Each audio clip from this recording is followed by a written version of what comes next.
नमस्कार दोस्तों।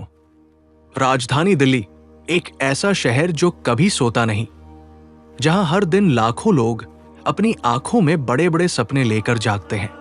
लेकिन इसी चकाचौंध से भरी दिल्ली के पीछे एक ऐसा अंधेरा भी छुपा है जो कभी कभी पूरी इंसानियत को झकझोर कर रख देता है। तारीख थी 25 जून। दोपहर के करीब 3:30 बज रहे थे। दिल्ली के संगम विहार इलाके की तंग गलियों में रोज की तरह चहल पहल थी। लोग अपने अपने कामों में व्यस्त थे। किसी को अंदाजा भी नहीं था कि अगले ही पल एक ऐसा खौफनाक मंजर सामने आने वाला है जिसकी गूंज पूरे देश में सुनाई देगी। एक घर के अंदर से अचानक चीखने चिल्लाने की आवाजें आती है। आवाजें रोज की तरह लगने वाले झगड़े की थी, इसलिए पड़ोसियों ने शुरुआत में ध्यान नहीं दिया।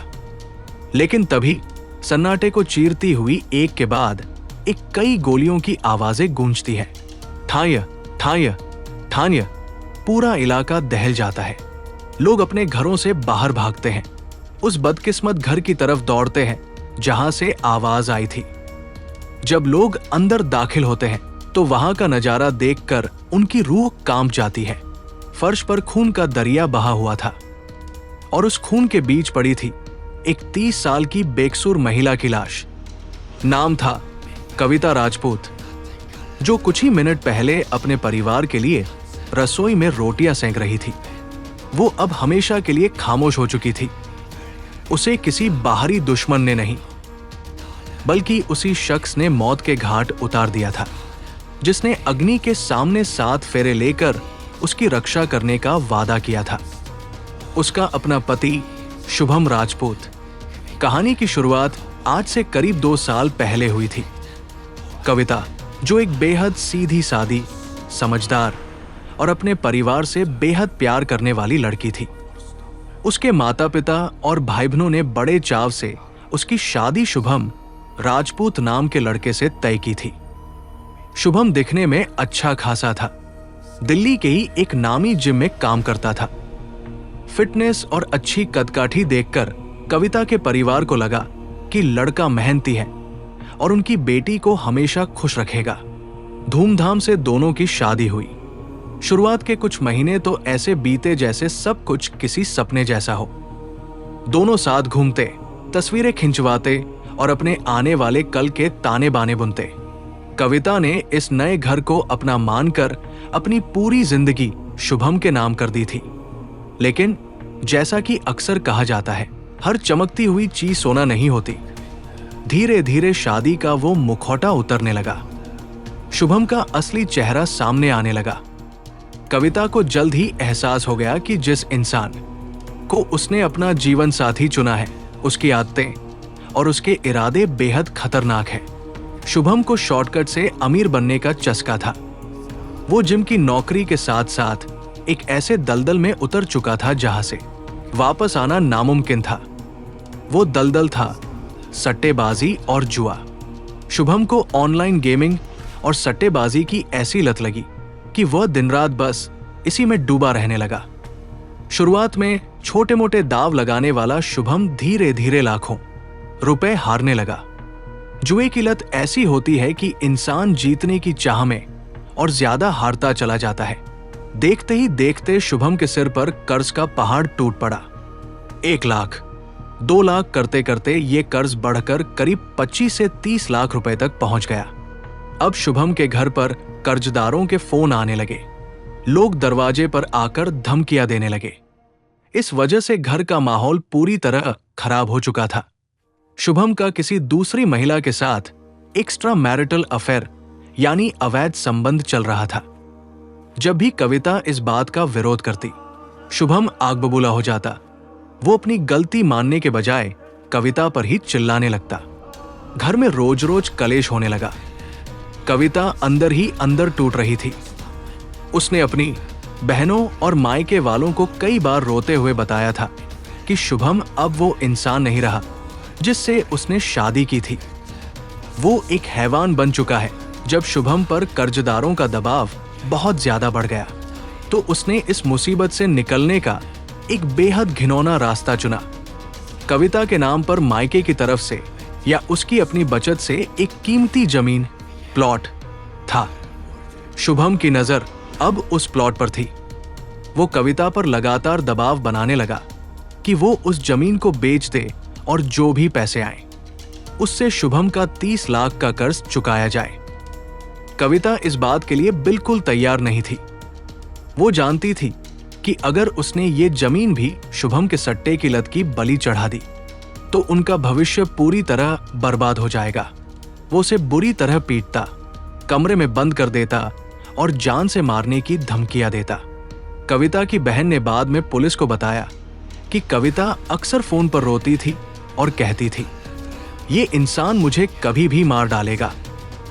मायके वाले कई बार समझाते, लेकिन कविता भारतीय समाज की उसी पुरानी सोच का शिकार बनी रही कि शादी तो एक ही बार होती है, चाहे जो हो निभाना पड़ेगा। वो सामाजिक बदनामी और लोकलाज के डर से पुलिस के पास नहीं जा सकी और नहीं उस घर को छोड़ पाई। यही खामोशी उसकी सबसे बड़ी भूल साबित होने वाली थी। अब आते हैं उस खौफनाक दिन पर, 25 जून की दोपहर। शुभम पिछले कई दिनों से चिढ़ा हुआ था क्योंकि कर्ज वाले उसे लगातार ढूंढ रहे थे। दोपहर के समय कविता हमेशा की तरह किचन में गई। वो गैस चूल्हे के सामने खड़ी होकर रात या दोपहर के खाने के लिए रोटियां बेल रही थी। तभी शुभम किचन में दाखिल होता है। एक बार फिर वही पुराना मुद्दा उठता है, प्लॉट बेचो और मुझे पैसे दो। कविता साफ शब्दों में मना कर देती है कि वो अपनी जिंदगी की आखिरी जमा पूंजी इस तरह जुए में नहीं उड़ाने देगी। बस ये सुनते ही शुभम के सिर पर खून सवार हो जाता है। उसका लालच और उसका गुस्सा उसकी अक्ल पर पर्दा डाल देते हैं। वो गुस्से में बड़बड़ाते हुए कमरे में जाता है और वहां छुपाकर रखा हुआ एक अवैध तमंचा, इलीगल क्रिस्टल पिस्तौल निकाल लाता है। कविता अभी भी किचन में चूल्हे की तरफ पीठ किए खड़ी थी। शुभम पीछे से आता है। कविता जैसे ही मुड़ती है, वो बिना एक पल सोचे ट्रिगर दबा देता है। धान्य। पहली गोली कविता के हाथ पर लगती है। वो दर्द से चीख उठती है, संभलने की कोशिश करती है, लेकिन शुभम पर जैसे कोई भूत सवार था। वो रुकता नहीं है। वो बेहद करीब से दूसरी गोली चलाता है जो कविता के पेट में लगती है। कविता फर्श पर गिर जाती है। खून का फव्वारा छूट पड़ता है। वो तड़प रही थी, अपनी जान की भीख मांग रही होगी, लेकिन उस हैवान का दिल नहीं पसीजा। उसने आखिरी और जानलेवा वार किया। तीसरी गोली सीधे कविता की गर्दन पर मार दी। कविता का शरीर पूरी तरह शांत हो गया। उसकी आंखें खुली की खुली रह गई। जो रोटियां वो बना रही थी वो तवे पर ही जलकर राख हो गई और फर्श कविता के खून से लाल हो गया। वारदात को अंजाम देने के बाद शुभम को एहसास हुआ कि उसने क्या कर दिया है। वो घबरा गया। उसने तुरंत हथियार छुपाया और घर का दरवाजा बाहर से बंद करके मौके से फरार हो गया। जब पड़ोसियों की सूचना पर पुलिस वहां पहुंची तो नजारा खौफनाक था। पुलिस ने तुरंत शव को कब्जे में लिया और पोस्टमार्टम के लिए भेजा। साउथ दिल्ली के डीसीपी और उनकी टीम तुरंत एक्शन में आई। कविता के मायके वालों को खबर दी गई। रोते बिलखते परिवार ने शुभम और उसके काले कारनामों का सारा कच्चा चिट्ठा पुलिस के सामने खोल कर रख दिया। पुलिस ने शुभम को पकड़ने के लिए कई टीमें बनाई। उसके मोबाइल लोकेशन को ट्रेस किया गया। उसके दोस्तों और जिम के साथियों से पूछताछ की गई। शुभम दिल्ली छोड़कर भागने की फिराक में था, लेकिन दिल्ली पुलिस की मुस्तैदी के आगे वो ज्यादा देर टिक नहीं सका। शुक्रवार की देर रात पुलिस ने जाल बिछाकर आरोपी पति शुभम राजपूत को दबोच लिया। जब सलाखों के पीछे शुभम से पूछताछ हुई तो उसने अपना जुर्म कबूल कर लिया, लेकिन एक बेकसूर जिंदगी तो जा चुकी थी। 2 साल की शादी का अंत इतनी दर्दनाक मौत के साथ होगा, ये किसी ने नहीं सोचा था। दोस्तों, संगम विहार का ये केस सिर्फ एक क्राइम की खबर नहीं है, ये हमारे समाज के चेहरे पर एक जोरदार तमाचा है। ये कहानी हमें सोचने पर मजबूर करती है कि आखिर क्यों एक औरत अपने ही घर में सुरक्षित नहीं है? क्यों कोई इतना अंधा हो जाता है कि पैसों के लालच में अपनी पत्नी की जान ले लेता है? ऐसी खौफनाक वारदातों और घरेलू हिंसा को रोकने के लिए इस वीडियो के अंत में मैं आपके साथ कुछ बेहद जरूरी बातें और निर्देश शेयर करना चाहता हूं। अगर हम सब इन बातों पर अमल करें तो शायद किसी और कविता को अपनी जान नहीं गंवानी पड़ेगी। 1. घरेलू हिंसा को शुरुआत में ही रोके। 0 टॉलरेंस। अक्सर महिलाएं पहली बार गाली-गलौज या मारपीट होने पर यह सोचकर चुप रह जाती है कि आगे सब ठीक हो जाएगा या लोग क्या कहेंगे। याद रखिए, जो हाथ आज पहली बार उठा है, अगर उसे आज नहीं रोका गया तो कल वो जान भी ले सकता है। लोकलाज के डर से अपनी जिंदगी को दांव पर मत लगाइए। 2. कानूनी और हेल्पलाइन नंबरों की जानकारी रखें। अगर आपके आसपास या आपके साथ ऐसा कुछ हो रहा है तो तुरंत मदद मांगे। महिला हेल्पलाइन नंबर 1091 या पुलिस के नंबर 112 पर तुरंत कॉल करें। राष्ट्रीय महिला आयोग NCW की वेबसाइट पर भी शिकायत दर्ज की जा सकती है। अपने अधिकारों को जानिए। 3. मायके और परिवार का सपोर्ट बेहद जरूरी। लड़की के माता पिता को भी अपनी सोच बदलनी होगी। बेटी को यह सिखाने के बजाय कि अब वही तुम्हारा घर है और वहीं से तुम्हारी अर्थी उठनी चाहिए, उन्हें यह भरोसा देना चाहिए कि अगर कोई दिक्कत हो तो तुम कभी भी वापस आ सकती हो। हम तुम्हारे साथ खड़े हैं।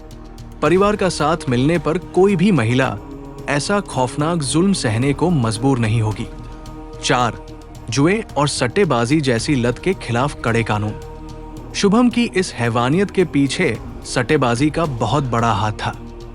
समाज और सरकार दोनों को मिलकर अवैध ऑनलाइन गेमिंग, सट्टेबाजी और नशे के कारोबार के खिलाफ सख्त कदम उठाने होंगे, क्योंकि ये आदतें अच्छे भले इंसान को अपराधी बना देती है।